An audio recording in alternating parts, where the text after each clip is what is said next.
welcome to my video presentation for lawyers, and I'm gonna pretty much start off at the tail end of what I remember that I left off at pertaining to the first video that's labeled presentation to lawyers within this account. Now, before I proceed in reference to continuing this video series for lawyers, I'm going to state why I put the link that I did in the title of this Periscope video. What's incorporated within the tweet, okay, it's a tweet link that is in the title of this Periscope video. What is incorporated within that tweet is a massive amount. It's nothing. It's not even 0.000000001% of the indisputable evidence that I have that I'm being gang stalked and police corruption. Okay, but you can only fit so much in a tweet, you know.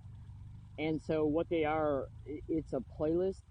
There's a snap screenshot of a bunch of YouTube URL links and the URL link of a YouTube playlist that holds additional videos. Okay, so what you want to do is you want to bring that tweet link up by copying down the characters and typing them in at your URL address bar. And then what you want to do is obviously watch them when you bring them up. And then obviously do the same thing with the playlist. Now, what you want to do is you want to cross-reference the dates that the videos were made, the dates they were published, okay, what I state I'm experiencing and where and how, and then what's been caught after, okay? Now, excuse me. Sorry about that. Let me just start broadcasting, okay? At any point in this video, if it stops abruptly, still research what I've stated so far. And since my phone is hacked, which I have no doubt in my mind at all that it is, okay, let's see if this video is not saved in my gallery so I can also upload it to YouTube.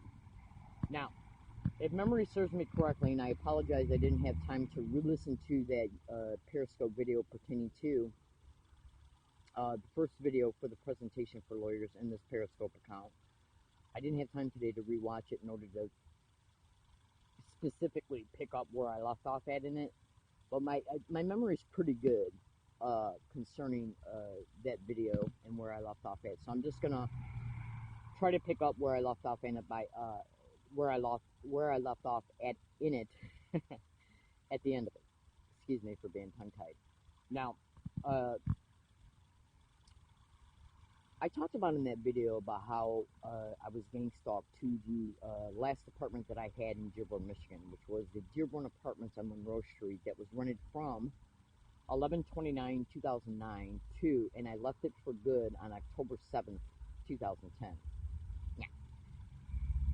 I experienced massive gang stalking in that apartment from the second I got my key and opened it up and walked into it on the very first day that I occupied it up until the day I moved. Absolutely, absolutely. Now,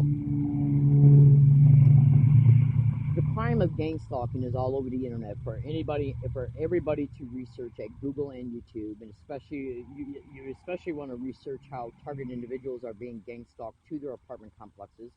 And I think you should also take note concerning how hundreds and hundreds of the thousands and thousands of targets of this crime are talking about how individuals that are living above them, below them, across from them, or next to them, okay, in apartment complexes are participating in the criminal realities of gang stalking crimes in reference to applying techniques towards the target that they're targeting within the apartment complex that the target is living in.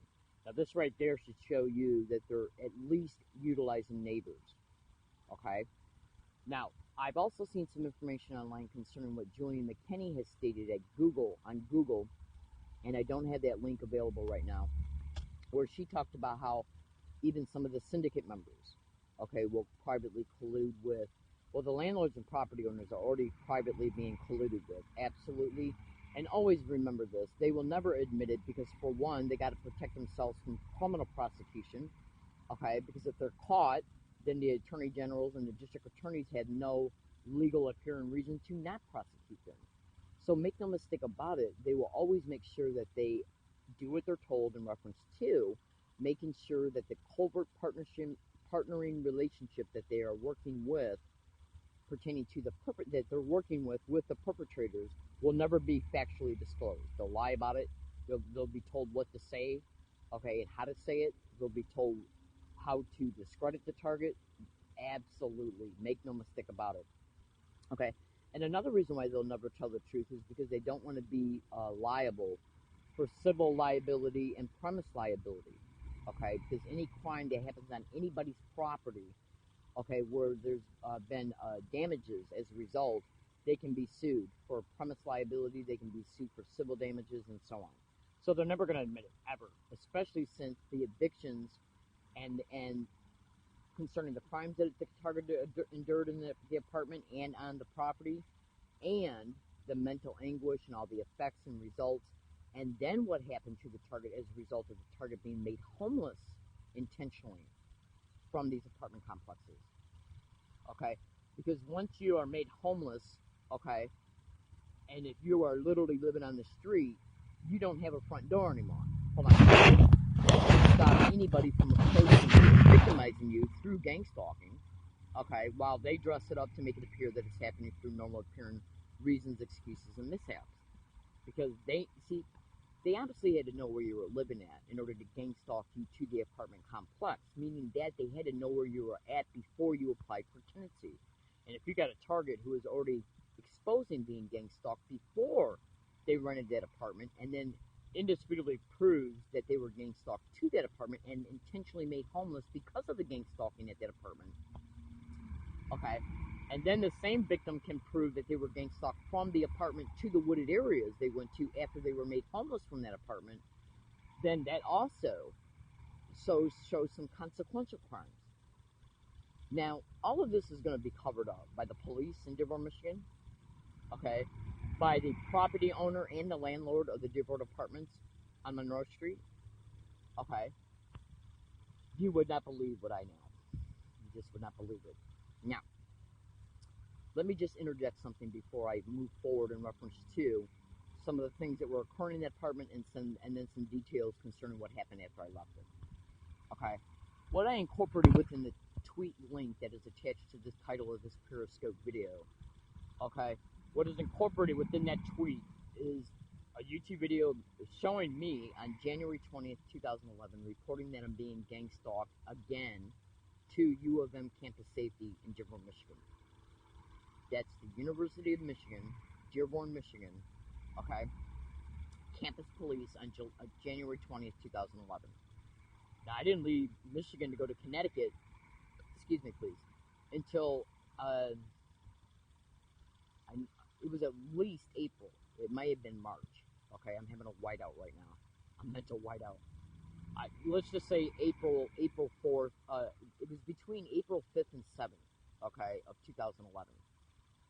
From October 7th, 2010, up through April 4th or 7th, 2011, I was staying in the woods directly across the street from U of M, Dearborn, Michigan. I was staying in those woods before I rented that apartment, the Dearborn Apartments on Monroe Street on 11/29/2009.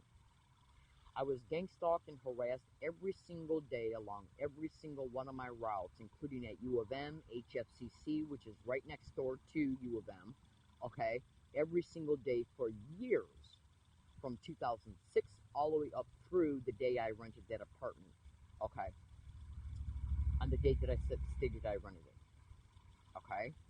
I was gang stalked to the prior apartments I was living in between 1999, okay, and 2006. Absolutely. And my blog indisputably proves it. Now, just hear me out. So, the video showing me reporting it to U of M campus safety, okay, what is in the description of that YouTube video, I did not put in there. The perpetrators did at U of M. No, hold it. The perpetrators did by hacking into my YouTube account, and they could have done that from either Michigan or California or Connecticut. It was finally, no, I'm sorry, Michigan or California, because it was finally uploaded when I got to San Diego, because I didn't know how to upload YouTube videos in Michigan. I wasn't uploading videos yet in Michigan. So I kept the memory card from the video camera and uploaded it once I got to San Diego. Whoever hacked into that account did that here in California. what is in the description of that YouTube video, I did not put in there.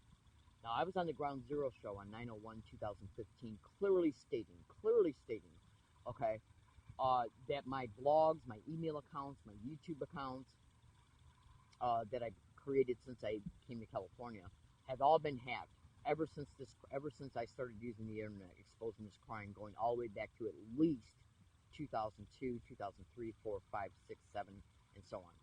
Literally. Now that show's link is in my blog, and my blog is attached to my Twitter account in its profile. It's also attached to some of the titles of the Periscope videos of this Periscope account.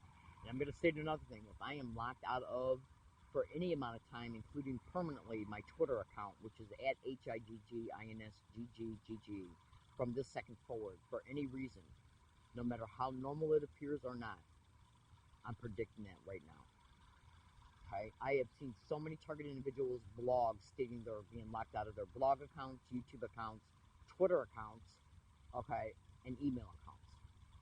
Okay, so let's keep that in mind.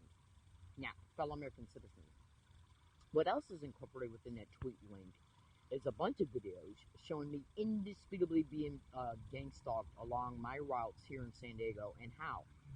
Okay? Now, remember what I said pertaining to what you need to do concerning these YouTube videos that I mentioned earlier. Okay?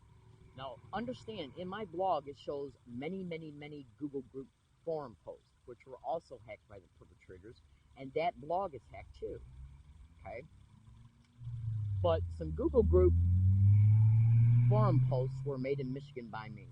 It clearly states in some of these posts that I was stating that I was being subjected to identical to a T harassment, verbal harassment, and physical gestures being perpetrated around me everywhere I went in Michigan.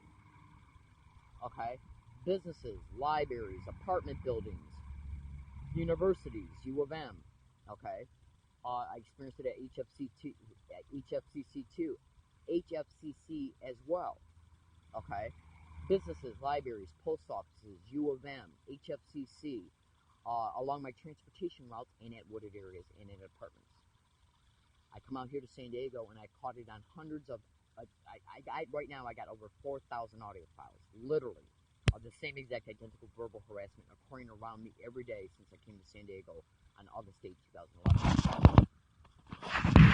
Tape recorders don't lie. I've also caught it on video file. Now, so, what is the like? And U of M, Dearborn, Michigan is 3,000 miles away from San Diego. Now that indisputably, just right there, indisputably proves, and some of those Google group forum posts are attached to a pinned tweet that is within my pinned tweet that is attached to my Twitter account.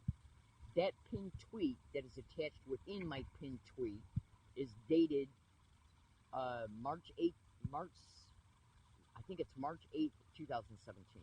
It's the one that's got Radio Shack Discussed or Radio Shack Exposed. It has now become a long pinned tweet itself, and that pinned tweet is also in my blog. So go to it, okay? Go to the pinned tweet and or go to my blog, find it. It's the one that shows Radio Shack Exposed or Radio Shack Discussed, and scroll down until you find the Google Group forum post. One of those Google Group forum posts has got 4 posts within one post, okay? So you want to click on where it says Leslie Williams. So let me get back for a moment to what occurred within that apartment. Now, somebody's being gang stalked along every single one of my routes.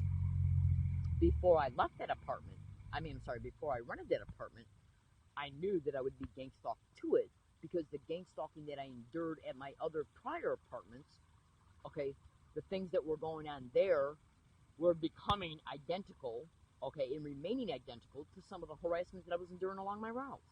See, because gang stalking is the type of crime that wants to let you know you're a victim of it. I suffered from this crime in Michigan from the date it started around 2002, even though they had already infiltrated my life and I didn't know it, okay, through supposed respective groups, church groups, and a self-help group within it, which I did not need at all. Just hear me out. Okay, so I suffered from this crime when it openly started, from 2002 all the way up through into June 9th, 2009 without having a name for it. Okay. but I was mentally identifying patterns that were occurring around me. Because gang stalking operates on a template of protocols, methods, tactics, maneuvers, okay, and techniques. And so when you are subjected to bizarre, identical harassment every day by total strangers, and when you see your property owner and your landlord are doing things that aren't right, and you're suffering effects from it, and you're starting to think to yourself, well, these effects are creating circumstances, and then the circumstances are being monopolized on while I'm dealing with a crime that has identical patterns to it, you start realizing that you're being stalked. Absolutely, absolutely, absolutely. And then on June 9, 2009, at the Bloomfield Hills Library, I discovered the name of the crime that was happening to me. As a result, I did a bunch of research, and from that came educated knowledge. Okay? So, as I was staying in this apartment, excuse me, please, as I was staying in this apartment, I realized that I was going to be gang stalked to this apartment. So I thought to myself, I'm tired of being homeless. So what I decided to do was get this apartment in order to prove that they gang stalked me to the prior apartments. Hold on. Now the main reason why I got this apartment was two, but both of the reasons were equal. One of the reasons that I got it was because, because I was tired of being homeless. The second main reason, which is absolutely equal to the other reason, was that it was my intention to prove that I was being gang stalked to apartments and then made homeless from them intentionally because of this crime. And the reason why I knew I was going to be able to do this was because I had already experienced enough of this crime to somewhat deal with the effects of what it was doing to me. Okay? Just hear me out. So what I'm saying is that I've seen what they did in prior apartments in reference to delaying my physical Social Security checks through the United States Postal Service, through through it coming to my actual apartment. So I went and got PO boxes. Then I started noticing being gang stalked at physical USPS locations, including by mail clerks. Now, so I thought to myself, well, I'm dealing with mail theft and mail delivery. I'm dealing with being physically gang stalked to and at USPS post offices. And so I started seeing how the post office was being used at two separate prior apartments. So I thought to myself, well, how do you pay rent? I can pay rent through the United States Postal Service with the United States Postal Service money order and mail the rent certified mail return receipt, which gives you a receipt, which means you're able to track and confirm when it's delivered, right? So when I got this apartment, I thought to myself, no matter what harassment I endure at this apartment, or no matter what any type of incident they try to suck me into, I'll completely ignore it and mind my own business and not associate with anybody in any way. If the landlord tries to pull anything, I will not do anything at all so the landlord won't have any normal apparent excuse to evict me. Okay? And they could see I wasn't doing nothing, right? So what they basically did was they tried to get the landlord to continually bait me every month to not pay my rent using a United States Postal Service money order. He kept saying, why do you want to spend $5 on getting a post office money order when you can just give it to me? Or you can just get another money order that's cheaper and throw it in the mail. Because they did not want any connection to the United States Postal Service. And the reason why that was because they knew I already had documented documents about how the Postal Service was used in prior apartments. Understand? So what I did was I went and I created anywhere between 11 and 13 notaries. They broke into my apartment and stole 2 when I accidentally left them in my apartment one day and altered 1. I scanned 9 of them and put them in my blog. And these 9 notaries predicted how they were going to create the homelessness and certain things that I was going to be putting up with and other things. Okay? And every single thing that I predicted in those notaries pertaining to how they would create the homelessness is what they did. Absolutely. I took rent out of the mail that was mailed, certified mail return receipt, which leaves a receipt number. Now, I checked that track and confirm of that money order that was mailed, certified mail return receipt, for 7 months, and it was still showing not delivered. But what did they do from at least April of 2010? I'm sorry, yeah, from, wait a minute, April 2010 up and through August of 2010. They were literally propping people up outside my door and saying, "Oh my God, does she really expect to stay here? Oh my God, why don't you get the landlord to evict her?" When I wasn't doing nothing. Now this was done to anchor fear. Okay. Then after I would mail my rent, they would get outside my door and say, "Does she really expect the money order to get there?" This was literally what I was dealing with, and that's why. Okay. I made the notaries like I did because I knew that I had bottlenecked their other available techniques to use against me, leaving them only one option.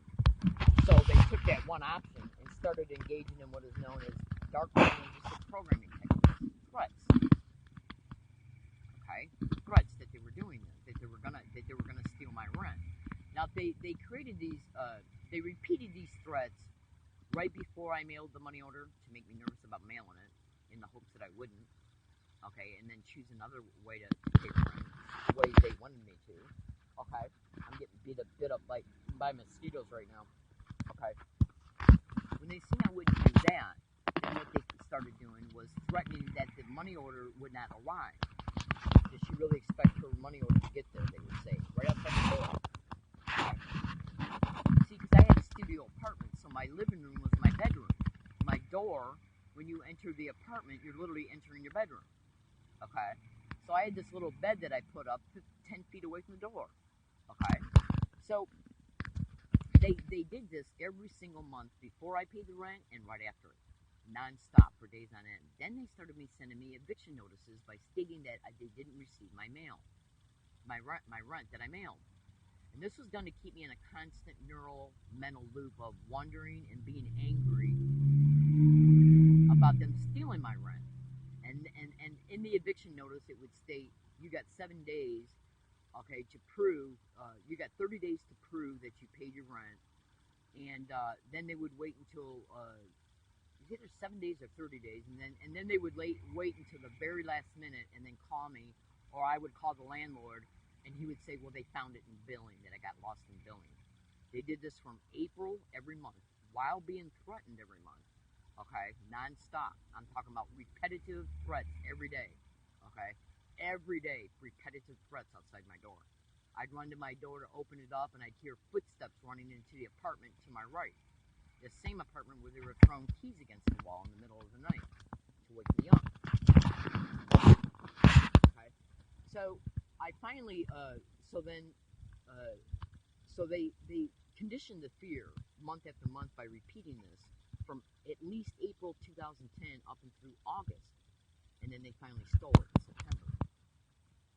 Okay, and they expected me to repay that month's rent, and then the upcoming month's rent, which they could easily steal too, and then expect all of it again to be repaid. So I left. Now these are the techniques of gang stalking, and I'm going to tell you another thing. You probably should be able to find it if you do the thorough investigative research pertaining to Sylvia L. Maroulis. And I'm sure they're doing this with other targets, because gang stalking operates on a template of protocols, methods, tactics, maneuvers, and techniques. Okay, but I seen a blog. I think it was back in 2011, late 11 or 2012, with Sylvia L. Maroulis, who used to stay here in San Diego, and she was stating that they were threatening to steal her SSI check every month for 3 months in a row, and then finally stole it. Okay, so what they do is they condition the fear through the repetition of the threats. Dark neurolinguistic programming techniques. Google that to gang stalking. And then what they'll do is finally do it. And this is done to create. Sorry, I have mosquitoes around me right now. This is done to intentionally create and form mental associations that you're being victimized because of gang stalking. Even if you don't know that the crime that's happening to you yet is gang stalking, they still want you to know that this is intentionally being done. This is done to cultivate hate dissemination, to wear you out mentally. It's done to wear you out emotionally, constantly having to move, wears you out financially. It's their way to try to break you down. Okay, mentally, emotionally, psychologically, physically, physiologically, even spiritually. Because massive amounts of other abuse are also going on at the same time. Okay. Other things they were doing in this apartment was entering it and rearranging furniture. entering it and taking the blinds off the wall and throwing them on the floor. There are a few things I'm not going to mention in this particular video that they did. Entering my apartment also and rearranging taking my underwear off the shelf because I didn't have dresser drawers, so I had shelves in my closet. So I'd fold up like 15 pairs of underwear and put them on one shelf. I'd leave to go to the library, come back, and it would be on the other shelf, folded in other ways. Now, folding a woman's underwear is about as personal as you can get. It's done to leave it's got sexual overtones to it. Okay, and that's what they want. Why do you think they're getting around me all over San Diego and saying suck my dick every day? And saying gang stalk. I just caught it 2 days ago again, massively being said in front of lawns. There's Periscope videos in this account, the ones that aren't labeled that are live broadcasts, bring those up around May 17th and a little bit after or before. Okay, that shows men standing right on the other side here saying suck my dick. That morning I predicted it would be caught in my tape recorder. I still have those audio files. And tape recorders run by date and time. The live broadcast, okay, was broadcasted at a specific time.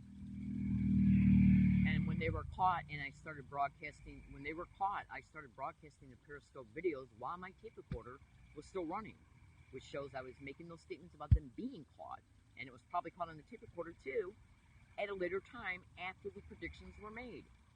Now, I've been brutally assaulted in San Diego 6 times. All 6 of those assaults have been predicted. Every single audio file of evidence I got, the evidence that was caught was predicted hours before it was caught. I got mosquitoes all around me right now, so I'm going to have to stop making this video. So, I finally left and went back to the woods. I left that apartment for good on October 7, 2010. Okay, now I reported the break-ins, and the Dearborn police omitted facts and put falsified statements in it. So I already knew they were involved because of shit concerning the prior apartments when I called the police back then, back in 2004, 5, and 6, and even 3. Absolutely. Absolutely. Okay. So I suggest you go to Google and type in the police and gang stalking. I also suggest you go to Google and type in how they create the homelessness of victims. So I went back to the wooded area across the street from U of M and lived in constant fear about being arrested or ticketed or forced to move or robbed or raped. I was harassed in that wooded area on the outskirts of it from a distance like you would not believe. Okay? I want you to remember those Google group forum posts. They are in my blog and in my Twitter account. It clearly states me stating I'm being harassed in the same exact identical way every day, everywhere I go. I'm even specific. Universities, libraries, businesses, wooded areas, apartments. Okay? And then look at that, what's in the blog. Identical to a T harassment caught everywhere around me in San Diego. Showing that I was subjected to interstate stalking. Showing that I was subjected to stalking from Michigan to Connecticut and then to San Diego. And the blog also shows me being gang stalked and me talking about it when I was out here in San Diego in 2006 between 1 and 38 days. The emails in that blog prove it. See, I'm making this video to present it to lawyers, and I talked about in the first video and in other videos about how hard it is to connect with lawyers because of this crime compromises our communications, physical communications and electronic. So this is video 2 of a 2-part video series. What I just talked to you about, you cannot condense, let's see, it was close to 10 and a half months of living in an apartment and everything I endured day in and day out, non-stop, in a 35, 40-minute video. There's no way. There's no way. Okay. It was an extremely small overview concerning what I dealt with in that apartment. So go to my blog. My blog is attached to my Twitter account, which is at HIGGINSGGGG. It's attached to the profile. Now, parts of that blog are under reconstruction, so just trust me. Go to it, stay with it, because most of it is still in sequential order, but sections of it are being added to and reorientated. So just trust me. Go to that blog and you'll see what's exposed in the tweet link that I just put in the title of this Periscope video is indisputable evidence. Because think about it. You're literally going to see me walking into U of M, Dearborn, Michigan campus safety office and stating that I'm reporting that I'm being gang stalked again. And then everything else that's in that tweet link indisputably proves me being gang stalked in San Diego. Getting around me and repeating gang stalk, oh my god, gang stalk weird, gang stalk crazy. Now they're saying gang stalk suck my dick, and lately they've just been saying suck my dick. Because they can try and excuse that away by saying, well, people are just saying that for their own reasons. That's how gang stalking operates, and that's exactly how the police operate. Absolutely. You would not believe their lying asses. Alright, I gotta go. My name is Leslie Williams. I'm in San Diego, California. This is video 2 of the video series. Okay? Please say a prayer for my safety, and let's see if I'm arrested, ticketed, or forced to move through any means, psychological intimidation, or being forced off the property through landlords, property owners, police, neighbors, kids, teenagers, adults, homeless people, social deviants, criminals, punks. Okay, you would not believe what I'm subject to every day. When I'm here, I experience almost non-stop noise harassment. Okay, retrofitted mufflers going by that are so loud that I could scream, and the scream barely, literally, would cover the sound of how loud these mufflers are. And I strongly suggest you go to Google YouTube that as well. There's a YouTube video online right now showing a couple being gang stalked with noise harassment on ABC. I think it's ABC News. And a fire department chief, okay, initiated that against them. And I want to tell you something right now. In one of my older blogs, one that I was using in 2014, okay, there's a blog that's attached to my Twitter account. It's my current blog. I have many blogs online, but let me give you an example of this.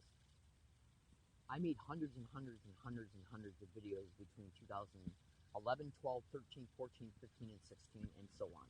YouTube videos dedicated to different YouTube accounts because they were bullying me on my YouTube videos. So I figured if I just get another YouTube account, I can shake off the bullying online. It didn't work, so I stopped doing that.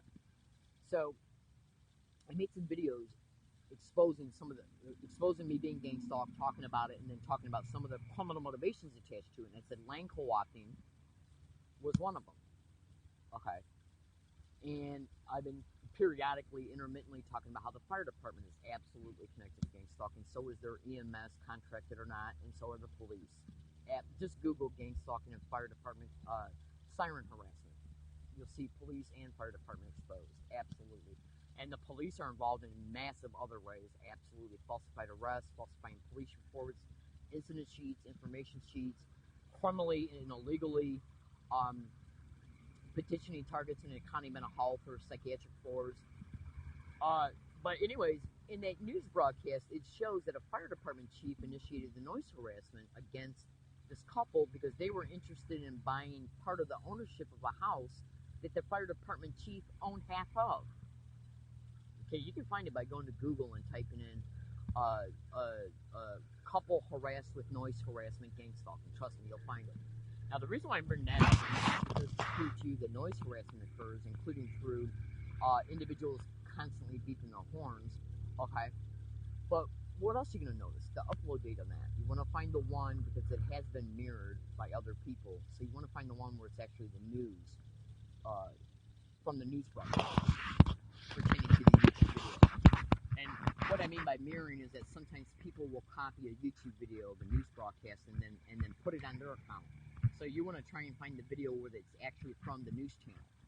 Now the reason why I'm bringing that up is because I made a video. It was either the day before, the week before, or on the same day. No, it was either the day before or the week before this got published on the news broadcast concerning this couple. And in my video, I stated that one of the main goals of gang stalking is about land co-opting. I said land co-opting, property co-opting, mortgage co-opting, trust fund liquidation, identity theft, human trafficking rings, and so on. I published that video at UCSD, and the very next day, that news broadcast came out about this couple being perpetrated with gang stalking, noise harassment, because the fire department chief told him that if you continue your bid pertaining to buying this home, you're going to regret it for the rest of your life. And that was published the very next day. Okay, after I published that video talking about gang co-opting being part of gang stalking. So just trust me, when you go into my blog, because my current blog has some of the URL links of my prior blogs, you'll find it. Okay? So that's just one tidbit right there that should tell you I'm telling the truth about this friggin' crime. Alright, so this is my video series, and the reason why I'm bringing up Michigans and how they made me homeless is because I'm intentionally kept in this homelessness that's used against me as a mechanism of control here in San Diego. They use it as a mechanism of control in Michigan. And think about this. Remember what I said in this video. I stated they were harassing me in the same exact identical way everywhere I went in Michigan. Everywhere I went. The university I was getting stalked to, my dead apartment, okay, and prior apartments, okay, wooded areas, businesses, okay, libraries. Now, think about this. I wrote those statements in those forum posts, and then I come out here and catch identical to a T harassment occurring at all of these same exact identified places. You understand? So if they created the homelessness of me in Michigan and creating the homelessness and then using it against the target, okay, they're using the circumstance of homelessness as a mechanism of control. If you get out of line concerning the exposure, okay, we'll come and arrest you today instead of waiting a while until we arrest you when we want to in order to then whisk you into a group home so we can use you for racketeering funds for federal, state, and local funds, which is racketeering. Okay? And they know I know this. I've seen them do this to other women in Michigan. They did it to me in Michigan. It's why I left Michigan. Okay? I didn't leave Michigan because they came and evicted me from that wooded area. 4 days after I called the police on U of M campus police, I could have went to another wooded area. Okay? I left Michigan because I got tired of dealing with the same sick shit. Being homeless in 30-degree below weather. Absolutely. Do you have any idea what it's like going to a bathroom in a tent in 30-degree below weather? Do you have any idea what it's like to change your clothes in a tent in 30-degree below weather? While you're being gangster, you just would not believe the crimes that have happened to me. Absolutely, you just would not believe it. I strongly suggest, absolutely, that you look at who's been caught and exposed within the tweet link. I caught the San Diego prosecutors and public defenders right out in the open. Okay? I strongly suggest you remember the dates, okay? Remember what I'm exposing, remember what I state I'm experiencing, remember who's caught, and remember when they're caught. If you say you're dealing with a crime in one day, and then you catch the San Diego prosecutors and public defenders doing it after you got it on video showing a cop saying you're experiencing this, like, for instance, August 9th, 2015, I tell 2 San Diego police officers and 3 San Diego police officers and 2 public defenders, and 2 San Diego park rangers, I played them 2 separate audio files of identical harassment occurring towards me, directly towards me, in 2 locations that are 160 miles apart. The video wide openly shows it being played to them. I got a ticket from that event, ended up having to go to court, and as I was at the courthouse, the same exact identical harassment was being stated around me by my public defender, at least 2 to 3 other public defenders, and 3 prosecutors, standing right together in a huddle, doing it. And then another video shows me in a wooded area stating I was dealing with the same thing by homeless bums that they had propped up the camp close by me, 100 feet away from me, back in 2013 and 14. It shows the Thanksgiving event as well. Now, this is the same exact identical harassment I stated I was enduring on a national radio show in 9/17/13, the Ground Zero show. That radio show's link is in my blog. So it indisputably shows that I was telling the truth all along, because what I caught them doing was caught after all these videos were already on the internet. You understand? And when the police came to Rose Canyon and the park rangers came, 3 videos of that event, I clearly showed them, and I stated, it clearly shows me stating to them that this crime made me homeless intentionally. Absolutely. They're keeping me in it because they're benefiting from it. They're using it as a control mechanism. If they walked up to me today after a staged event, they'd say, Leslie, why don't you go to a homeless shelter? I'd go there and I'd be gang stalked there after I signed the papers, and that's done to mentally bait you to leave so you can have a measure of peace. At least you have a measure of peace at a wooded area. At a homeless shelter, Google that. Homeless shelter, gang stalking. might say, well, geez, you're homeless. We can give you these resources for you to go to. You go to the homeless shelter, they wait until you sign the papers, and then they start the gang stalking of you. And that's done to mentally harass you to death and use sensory overload with noise harassment to get you to leave. And because they want you to leave. That way, when you go back to a wooded area, and they stage another event towards you at a later date, they can say, well, Leslie, why didn't you stay at the homeless shelter? Because I was gang stalked there. Well, what's gang stalking, Leslie? We don't understand. Because they want you to tell them so you're reliving it. And so they can videotape it and call you crazy concerning it on the police report. And then the accumulated documentation over time is how they get to probate control for racketeering, federal funds per client in a group home, where they put you in it by calling you crazy. They're using people as straw people, and that's why they're creating the homelessness. And massive insurance fraud also occurs towards the target in these homes, because the gang stalking continues, the mental provocations, the harassment. Okay, you react to it, or they say you react to it. They deny it's happening and repetition you into the hospital because they say you got to get on other medication because you're out of control. Insurance fraud. And to use you as a straw person for the pharmaceutical cabal. You understand? The targets are also raped in these homes, and these rapes are videotaped and sold to pornography groups. I strongly suggest you go to YouTube and type in "stalked in San Antonio." Look at those two women, and then when you go into my blog, look for all the sections in my blog pertaining to the "stalked in San Antonio" section of that blog, and how a 2008 email of mine and a 2006 email of mine are identical to a T. Statements I made in them are identical to a T, word for word, pertaining to parts of the testimony of these two women. And another woman here from San Diego that was just recently covered on the news. Identical to a T words concerning their experiences.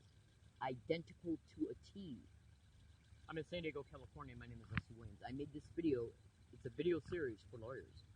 And make no mistake about it, anybody that comes towards me, if I get your name, I'll remember it for the rest of my life. Make no mistake about it.